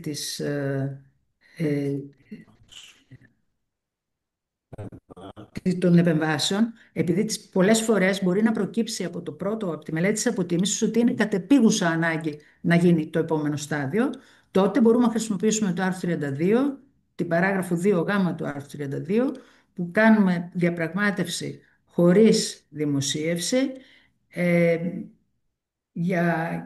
γιατί δεν μπορούμε να τηρήσουμε τις διαδικασίες, γιατί μία διαδικασία ανάθεσης μελέτης μπορεί να πάρει και 6 μήνες στην καλύτερη περίπτωση, αν δεν έχουμε ενστάσεις μεταξύ των υποψηφίων κλπ. Αν υπάρχει κίνδυνος για τους χρήστες, τότε λέμε ότι δεν μπορούμε να τηρήσουμε τις διαδικασίες, τις προθεσμίες, και μπορούμε να κάνουμε τη διαπραγμάτευση. Εκεί βέβαια πρέπει να αιτιολογήσουμε, προσοχή λέμε, πρέπει να αιτιολογήσουμε ότι οι περιστάσεις οι οποίες δημιουργήθηκαν για να αιτιολογήσουμε την κατεπίγουσα περίπτωση δεν απορρέουν από ευθύνη της υπηρεσίας. Δεν είναι δηλαδή κάτι το οποίο δημιουργήθηκε στην πορεία γιατί καθυστέρησε η υπηρεσία, γιατί ήξερε ότι θα δημιουργηθεί αυτή η κατεπίγουσα περίπτωση και δεν έπραξε αυτό που έπρεπε να πράξει. Λοιπόν, τι κάνουμε για να αναθέσουμε τη μελέτη? Πρέπει οπωσδήποτε να κάνουμε όλο το περιεχόμενο του άρθρου 45 και ειδικά στην παράγραφο 8 που μιλάει για τις μελέτες και για την παροχή τεχνικών υπηρεσιών. Πρέπει να συλλεγούν όλα τα στοιχεία, να τεκμηριωθεί η σκοπιμότητα για την υλοποίηση του αντικειμένου της μελέτης το τεύχος των τεχνικών δεδομένων, ό,τι έχει στην υπηρεσία, ό,τι υπάρχει στην υπηρεσία να συλλεγεί για να δοθούν και σαν περιγραφή του αντικειμένου και να δοθούν φυσικά και στον ανάδοχο. Αρχιτεκτονική και στατική μελέτη αν υπάρχει του κτηρίου, τυχόν μελέτες συντήρηση επισκευής αν υπήρχαν και αν έγιναν στην πορεία, τεχνικές εκθέσεις αυτοψίας αν έχει κάνει η υπηρεσία πρέπει να τις δώσει, τεχνικές περιγραφές, τεχνικές προδιαγραφές των μελετών όπως τις ανέφερε νωρίτερα ο Δημήτρης. Ο Δημήτρης βέβαια μίλησε για τον κανεπέ και για τον καδέτ. Εμείς πάντα χρησιμοποιούμε και το ΠΔ 696, το οποίο μπορεί να μοιάζει παροχημένο, αλλά τέλος πάντων οι προδιαγραφές μελετών σήμερα στο ΠΔ 696 υπάρχουν όπως τροποποιήθηκε με το ΠΔ 515. Και βέβαια πρέπει να καθοριστεί και το επίπεδο ασφάλειας. Η στάθμη επιτελεστικότητας που είπε νωρίτερα ο Δημήτρης είναι μέσα στα τεχνικά δεδομένα τα οποία θα δώσουμε για να μπορέσει να γίνει σωστά η πρόταση των υποψηφίων και μετά φυσικά σωστά η εκπόνηση της μελέτης. Πρέπει επίσης ο φάκελος να περιλαμβάνει το πρόγραμμα εκπόνησης των μελετών, ανάλογα ποιες είναι οι κατηγορίες μελέτης, ένα χρονοδιάγραμμα ενδεικτικό, αφού έτσι κι αλλιώς ο μελετητής σε 15 μέρες από την υπογραφή της σύμβασης οφείλει να φέρει το δικό του χρονοδιάγραμμα. Πρέπει να γίνει με πολύ σωστό τρόπο η προεκτίμηση αμοιβής της σύμβασης, η εκτίμηση δηλαδή της αξίας της. Ανάλογα με το τι έχουμε προδιαγράψει σαν αντικείμενο, πρέπει να κάνουμε σωστά την προεκτίμηση. Έχω επόμενο στάδιο, επόμενο slide στο οποίο φαίνεται αυτό. Η προεκτίμηση της αξίας της σύμβασης γίνεται με τον κανονισμό που φορά έχει τροποποιηθεί φυσικά του 2017.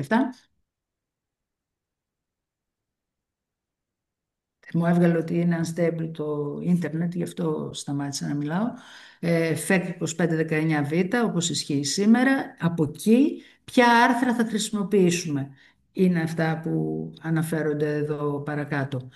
Για τις στατικές μελέτες κτηριακών έργων, για να κάνουμε αποτύπωση του φέροντο οργανισμού, είναι το ΙΚ 2, παράγραφος 2.1, υπό παράγραφος 5, όπου αναφέρει ακριβώς. Λοιπόν, υπό παράγραφος 5 που λέει όπου απαιτείται αποτύπωση φέροντος οργανισμού υφιστάμενου κτηρίου το οποίο δεν είναι χαρακτηρισμένο ως μνημείο διατηρητέο ή παραδοσιακό, τότε η προεκτιμόμενη αμοιβή είναι ίση με το 75% της αμοιβής της προμελέτης. Άρα κάνουμε μια φορά την προεκτίμηση αμοιβής της προμελέτης και από εκεί και πέρα παίρνουμε το 75% αυτής της αμοιβής που θα προκύψει. Για τη μελέτη στατικής επάρκειας δεν υπάρχει άρθρο στον κανονισμό που να το υπολογίζει, οπότε χρησιμοποιούμε το ΓΕΝ 4 που είναι το γενικό άρθρο της αμοιβής των μηχανικών και άλλων επιστημόνων ανάλογα με το χρόνο της απασχόλησης. Εδώ δεν πρέπει να ξεχάσουμε ότι οι εργαστηριακές αναλύσεις θα περιλαμβάνονται μέσα, άρα πρέπει να τις βάλουμε χωριστά. Από ένα εργαστήριο να πάρουμε να δούμε τι αναλύσεις θα χρειαστούν και να βάλουμε το κόστος ακριβώς μέσα για να μπορέσει να αποζημιωθεί ο μελετητής. Τέλος, αν χρειαστεί αρχιτεκτονική αποτύπωση, είναι το ΙΚ1, η παράγραφος 1.3 του άρθρου ΙΚ1, αποτύπωση κτηρίου, όπου απαιτείται αποτύπωση φυστάμενου κτηρίου, πάλι λέει, δεν είναι διατηρηταίο ή μνημείο παραδοσιακό, τότε η αμοιβή είναι το 75% του καινούριου, της αμοιβής προμελέτης σαν να ήταν καινούριο. Τώρα, στις περιπτώσεις που είναι διατηρηταίο και παραδοσιακό και λοιπά, που δεν γίνεται με αυτόν τον τρόπο, πάλι πρέπει να πάμε στο ΓΕΝ 4. Τώρα, αν χρειαστούμε και βάλουμε εδαφοτεχνική μελέτη, γεωτεχνική έκθεση κλπ, πρέπει τουλάχιστον να βάλουμε αυτά τα άρθρα που είναι εδώ σημειωμένα. Θα τα τρέξω γρήγορα, έτσι κι αλλιώς θα την έχετε την εισήγηση. Το γεωτεχνικά 1.1, το οποίο έχει την εδαφοτεχνική μελέτη της εργασίας υπαίθρου, για την προσκόμιση και αποκόμιση ισκόμιση και αποκόμιση του γεωτρητικού συγκροτήματος. Εδαφοτεχνική μελέτη είναι το 1.5 για τις γεωτρήσεις, ανάλογα πόσες γεωτρήσεις θα κάνουμε. Για τις εργαστηριακές δοκιμές είναι τα 2.1, 2.2, 2.5, 2.6. Εδαφοτεχνική μελέτη για τις δοκιμές εδαφομηχανικής 2.20 και την έκθεση το γεωτεχνικές μελέτες το 1.3. Τώρα, Κάναμε την προεκτίμηση αμοιβής, κάναμε την περιγραφή του αντικειμένου, κάναμε την προεκτίμηση αμοιβής.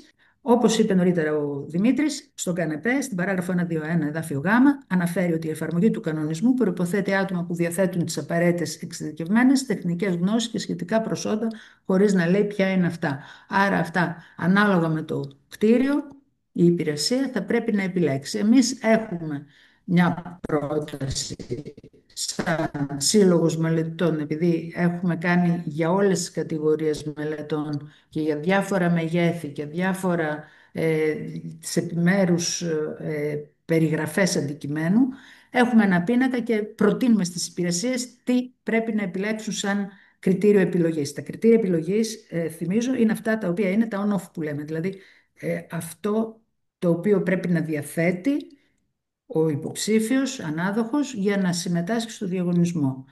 Εκπόνηση λοιπόν λέμε τουλάχιστον μιας μελέτης παρόμοιας φύσης, δηλαδή μελέτη στατικής επάρκειας και ενίσχυση υφιστάμενου κτηρίου. Είναι πολύ γενικό, δεν μειώνει τον ανταγωνισμό.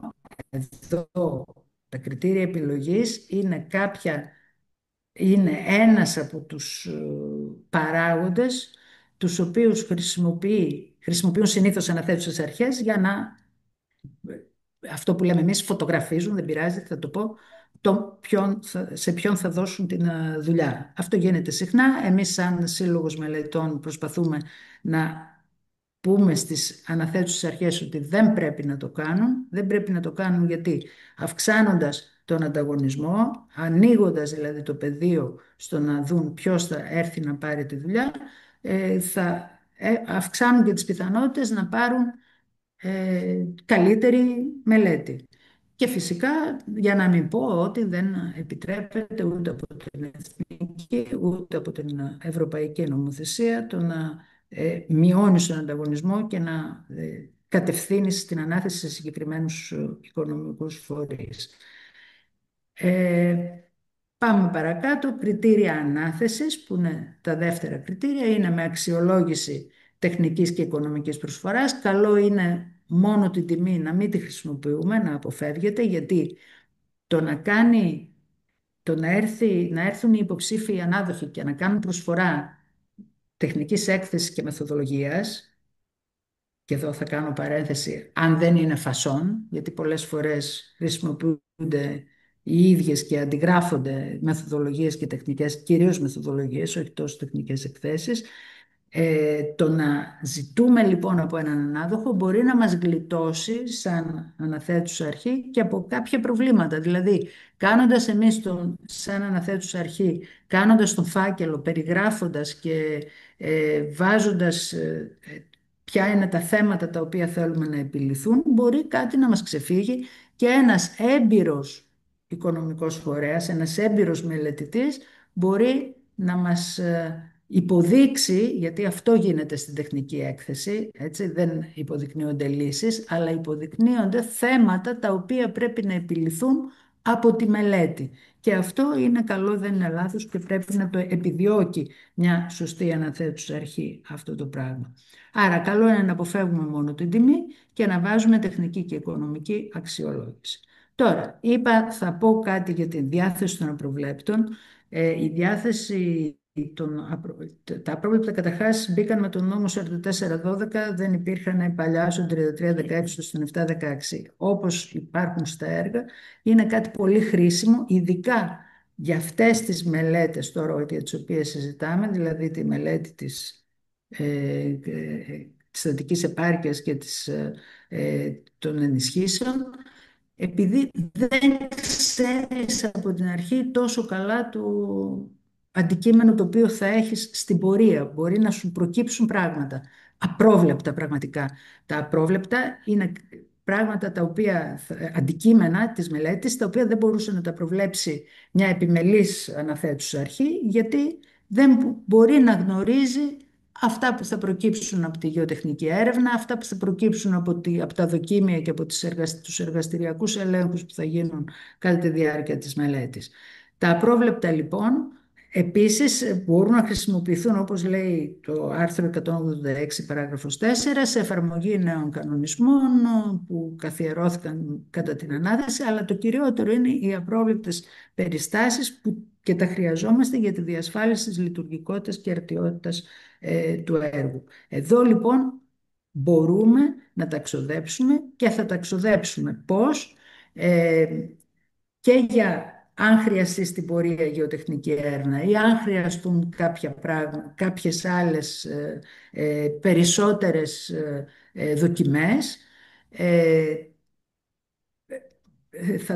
θα μπορούμε να τα χρησιμοποιήσουμε το 15% το οποίο υπάρχει, κάνοντας συγκριτικό πίνακα, νομίζω, όχι, δεν το έχω εδώ, κάνοντας συγκριτικό πίνακα, λέγοντας τι είχαμε, τι θα έχουμε στην πορεία, όπως γίνεται και στα έργα, και αλλά λέμε δεν μπορούν να χρησιμοποιηθούν για τη μελέτη ενίσχυσης, γιατί είναι πολύ μικρό το ποσοστό. Δηλαδή, κυρίως μπορούμε να τα χρησιμοποιήσουμε για πρόσθετους εργαστηριακούς ελέγχους ή για γεωτεχνική έρευνα. Για τη μελέτη ενίσχυσης, επαναλαμβάνω ότι ή πρέπει να μπει με δικαίωμα προαίρεσης, το οποίο πρέπει να είναι αρκετά μεγάλο για να μπορέσει να χρησιμοποιηθεί και να είναι επαρκές για τη μελέτη ενίσχυσης, ή να γίνει με ξεχωριστή σύμβαση. Αυτά από μένα. Ερωτήσεις? Ευχαριστούμε την κυρία Γρηγοριάδου. Παρακαλώ, συνάδελφοι, κάποιες ερωτήσεις? Πρόεδρε, θα διευθύνεις εσύ τη συζήτηση? Όχι, ο καθένας μπορεί να πάρει το μικρόφωνο και να μιλήσει. Δεν είναι. Να, τώρα θα μιλήσει.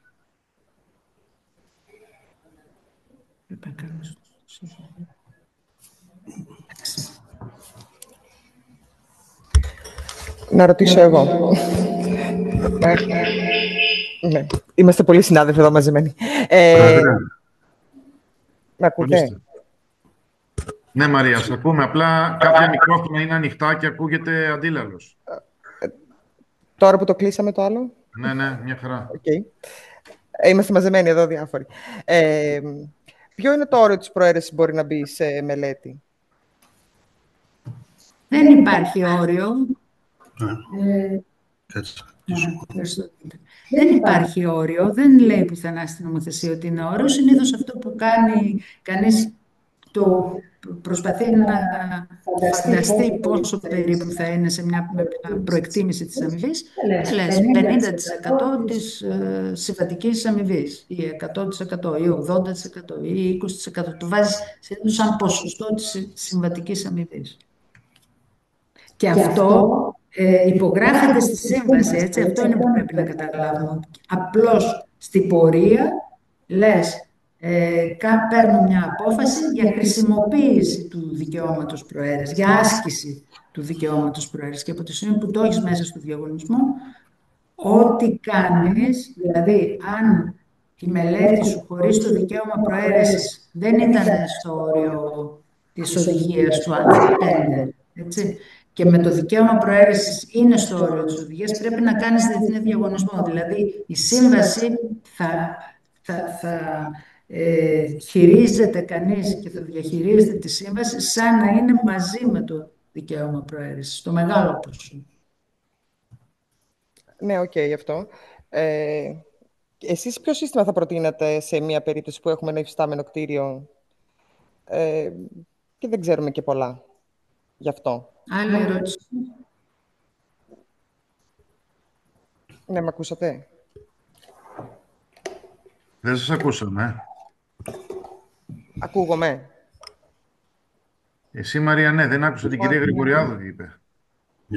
Για άλλη ερώτηση, μάλλον δεν ακούει η κυρία Γρηγοριάδου. Ναι, δεν ακούγεται. Ναι, δεν την ακούσαμε. Αν θέλετε να επαναλάβετε. Λέω, εσείς τελικά ποιο σύστημα θα προτείνατε για ένα υφιστάμενο κτίριο?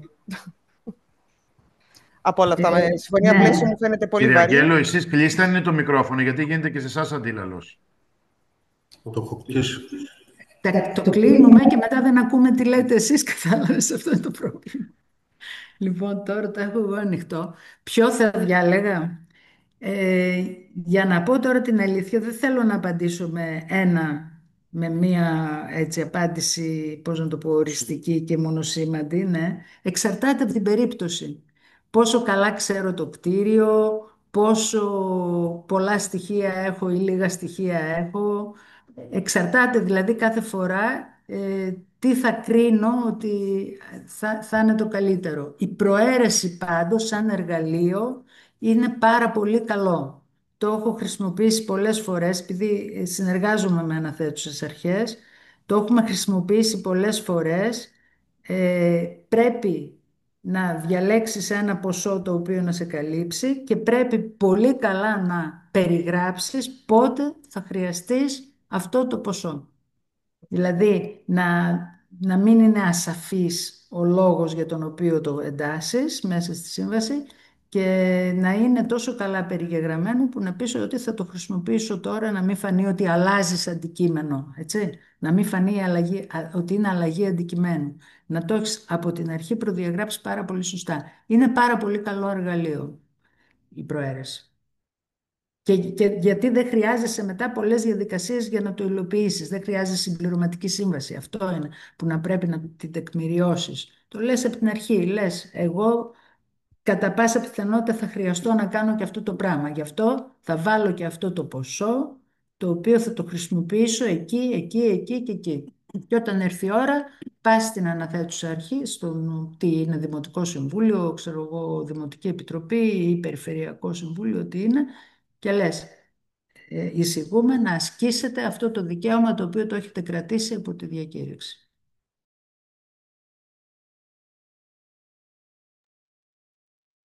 Μπορώ να ρωτήσω κάτι? Ναι, Γνάτη. Εγώ δεν είμαι μελετητής, αλλά και ούτε υπάλληλος για να φτιάξω αυτό το σύστημα, ας πούμε, για να βγει μελέτη. Αλλά σαν πολίτης, σαν μηχανικός, θέλω να ρωτήσω το εξής. Εγώ είμαι μηχανικός σε ένα δήμο και πρέπει να βγει ένα κτίριο, ας πούμε, για να μελετηθεί. Επειδή άκουσα τον Δημήτρη και έλεγε ότι πρέπει επακριβώς να μπει ο βαθμός της επιτελεστικότητας, και αυτό μάλλον δεν είναι μονοσήμαντο. Έχει να κάνει δηλαδή με πολλές παραμέτρους, και επειδή δεν είμαι και ο ιδιοκτήτης, αλλά είμαι ένας μηχανικός υπάλληλος, αλλά πρέπει να συμβουλέψω τον ιδιοκτήτη, γιατί αν ήμουν ο ιδιοκτήτης του κτηρίου, θα μιλούσα απευθείας με ένα μηχανικό και το μελετητή μου και θα μου έδινε, θα το συζητούσα. Ο υπάλληλος τώρα, τι κινήσεις πρέπει να κάνει, πώς πρέπει να δει το κτίριο, τους ώστε να καθορίσει αυτό τον βαθμό επιτελεστικότητας που πρέπει. Πιστεύω ότι οι συνάδελφοι που ασχολούνται με αυτό θα έχουν αυτή την απορία, οπότε μπορεί πιθανότατα ο Δημήτρης ή η κυρία Γρηγοριάδου να μας δώσουν κάποια παραδείγματα. Ευχαριστώ. Να πω. Βεβαίως. Λοιπόν, καταρχάς μιλάμε κυρίως για κτίρια σπουδαιότητας 3, που είναι τα δημόσια. Υπάρχουν οι ελάχιστοι στόχοι. Από εκεί και πέρα είναι ζήτημα και πολιτικής του κάθε νομάρχη, του δήμαρχου. Για να πω ένα παράδειγμα. Υπάρχει ένα γυμναστήριο, το οποίο είναι σε πολύ καλή κατάσταση, αλλά λέει ο δήμαρχος ή ο νομάρχης, εγώ θέλω σε περίπτωση που γίνει ισχυρός σεισμός να μπορώ να στεγάσω 1.000 άτομα χωρίς κίνδυνο. Άρα θα δώσω λεφτά να το ενισχύσω, να το κάνω Α1, γιατί επειδή είναι καλό δεν θα χρειαστεί να δώσω πολλά λεφτά. Θα το κάνω Α1 έτσι ώστε ό,τι και να μου τύχει θα μπορώ να στεγάσω άμεσα 1.000 άτομα. Δηλαδή είναι ζήτημα και πολιτικής, δεν είναι μόνο τεχνικό το ζήτημα. Αλλά σαν ελάχιστο να θυμόμαστε το Β1, δηλαδή ερχόμαστε στα κτίρια σε ασφάλεια σημερινού κτηρίου. Απλώς όταν είναι πυροσβεστικές και τα λοιπά, μπαίνει και το Α2, δηλαδή σε ένα μεσαίο σεισμό, να μην πάθει απολύτως τίποτα. Αυτή είναι η φιλοσοφία. Και την ευθύνη πάντως την έχει ο κάθε δήμαρχος, ο κάθε νομάρχης και τα λοιπά, σε ποιον ανήκει το κτίριο. Δεν είναι το μηχανικό. Γι' αυτό είχα τονίσει, άμα δείτε στην παρουσίαση, είχα υπογραμμίσει ότι πρέπει να το δώσει ο δήμαρχος ή ο κύριος του έργου. Αλλιώς την ευθύνη την έχει ο μηχανικός, γιατί άμα γίνει τίποτα θα πει εγώ φούρνερης ήμουνα, δεν ήξερα, εσύ κύριε μηχανικέ έπρεπε να μου το πεις. Γι' αυτό πρέπει να το πάρουμε εγγράφος από τον κύριο του έργου. Δεν ξέρω αν καλύφθηκε, Ignatii. Βασικά αυτό που ρώτησα, επειδή ο δήμαρχος μπορεί να είναι λογιστής, Ναι.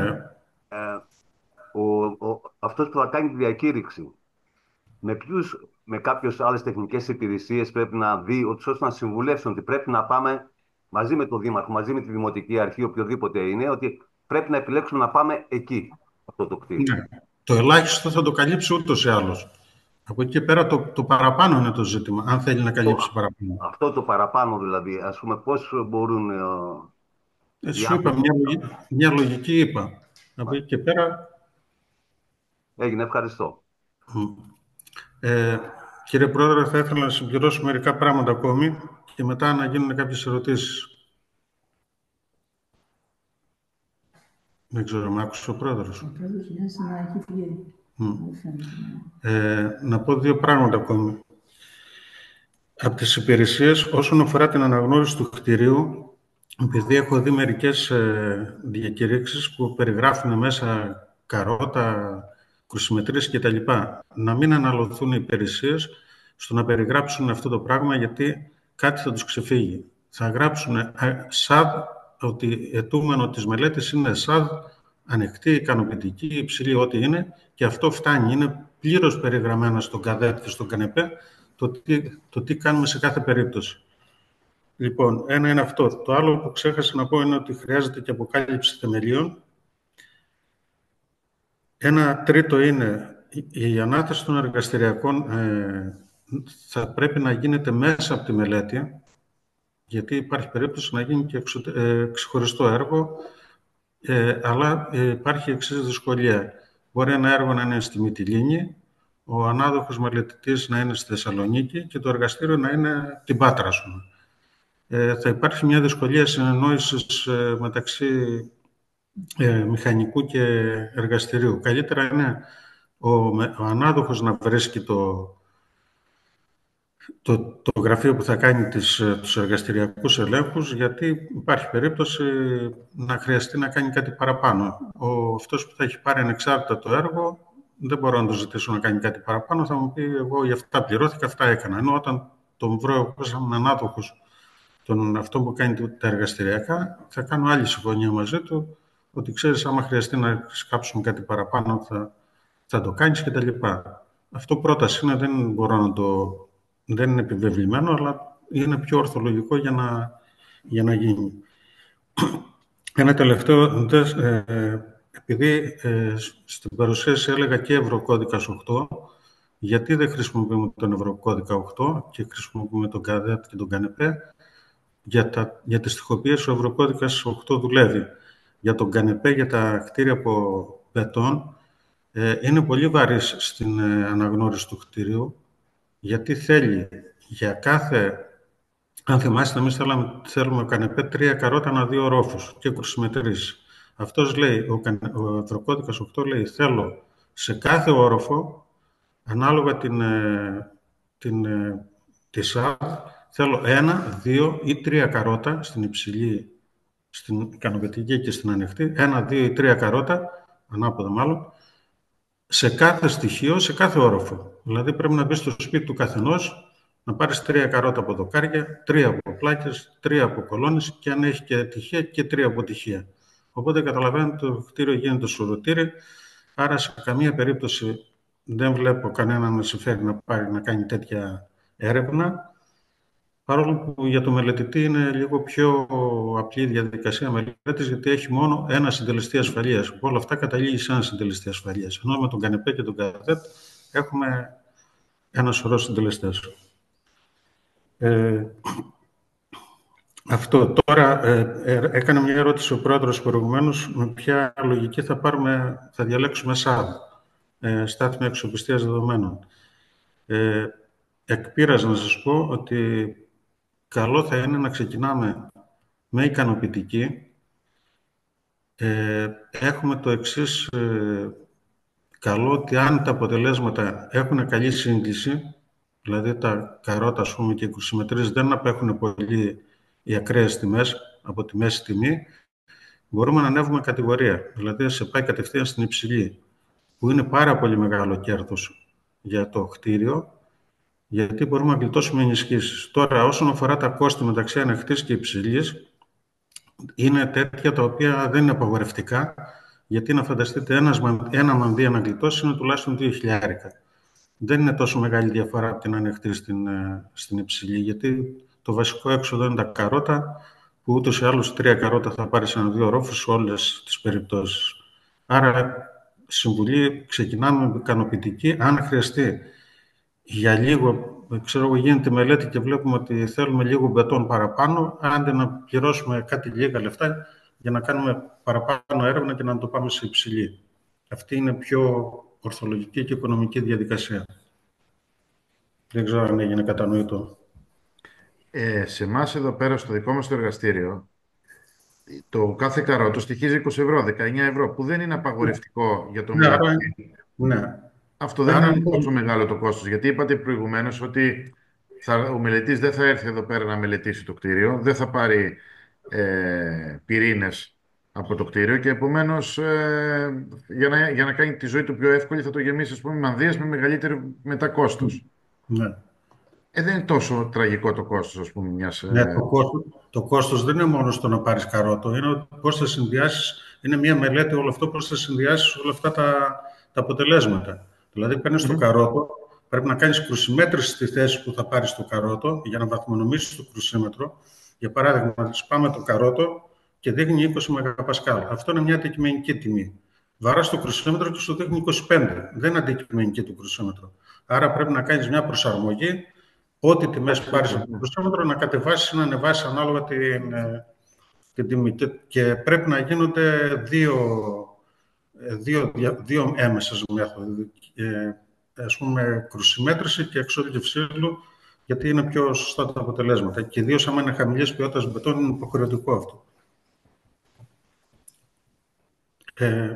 Πάντως εδώ για καρότα είναι γύρω σε 100 ευρώ το καρότο που παίρνουν τα γραφεία που κάνουν αυτά, και κάθε θέση κρουσιμέτρησης είναι περίπου 25 με 30 ευρώ. Για κρουσίμετρο δεν γνωρίζω, αλλά πρόσφατα είδα ότι εδώ πέρα στο εργαστήριο που είναι πιστοποιημένο εργαστήριο είναι 19 ευρώ το καρότο. Ναι. Δεν φτάνει όμως τα καρότα, πρέπει κάποιος να τα πάρει ή ο μελετητής ή το γραφείο και όλα αυτά να τα συμμαζέψει, να τα βγάλει σαν... Όχι, μαζί με τα αποτελέσματα ότι είναι 19 ευρώ και η θράψη τους. Ναι, αυτά όμως μετά πρέπει κάποιος στις κρουσιμετρήσεις να τις κουμπώσει εκεί πάνω. Ναι, εντάξει. Έχει μια στατιστική επεξεργασία εκεί πέρα για να βγάλει αυτό το τελικό αποτέλεσμα. Πάντως, καλό είναι να μην λυπούμαστε να κάνουμε εργαστηριακούς ελέγχους. Είδαμε πόσο μεγάλη διαφορά έχει στους συντελεστές ασφαλείας. Βεβαίως. Το ελάχιστο είναι τα 3 καρότα ανά 2 ορόφους. Αν θέλουμε να πάρουμε και παραπάνω, δεν μας εμποδίζει κανείς. Ναι. Υπάρχει άλλη ερώτηση? Να ρωτήσω λίγο κάτι. Σαν αναθέτουσα, με ακούτε? Ναι. Ένα θέμα που προκύπτει νομίζω σε όλους σιγά σιγά είναι η προσεισμική έλεγχη που γίνεται σε δημόσια κτίρια, πρωτοβάθμιοι. Και κάποιοι βγαίνουν ότι δεν επαρκούν. Οπότε πάω μετά σε ανάθεση μελέτης αττικής επάρκειας. Λοιπόν, υπάρχει κάποια διαδικασία για δευτεροβάθμιο έλεγχο? Λοιπόν, να σας πω τι γίνεται γι' αυτό. Ο πρωτοβάθμιος έλεγχος είναι μια στατιστική επεξεργασία και δεν δείχνει τι πρόβλημα έχει το κτίριο. Δείχνει τι πρόβλημα έχει σε σχέση με άλλα κτίρια. Δηλαδή, έχουμε 50 κτίρια, κάνουμε τον πρωτοβάθμιο έλεγχο και από αυτά βλέπουμε ποια χρήζουν περισσότερες ανάγκες. Αντικειμενική κατάσταση του κτίριου δεν σου δείχνει. Δηλαδή, αν έχεις 100 κτίρια και τα 90 είναι καλά και τα 9 είναι καλύτερα, μπορεί να σου πει ότι τα 90 πρέπει να τα πας για έλεγχο. Όχι, δεν είναι έτσι. Ακόμη να φανταστείτε, δεν έχει καταλήξει ο άσπρος σε τι βαθμολογία θα βάζει για τα κτίρια. Ο δευτεροβάθμιος έλεγχος είναι ένας προσεγγιστικός έλεγχος που μας δείχνει μια επάρκεια του κτηρίου προσεγγιστική.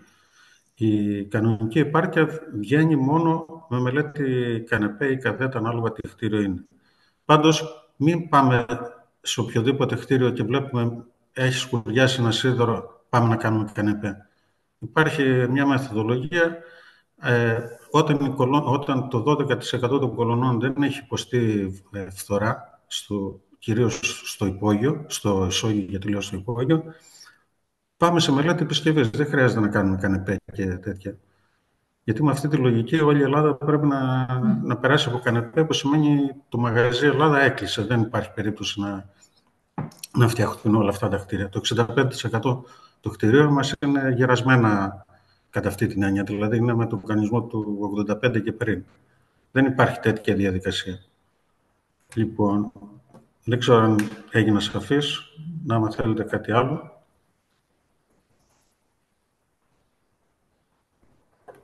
Αν δεν υπάρχει άλλη ερώτηση, να ευχαριστήσουμε τους δύο εισηγητές.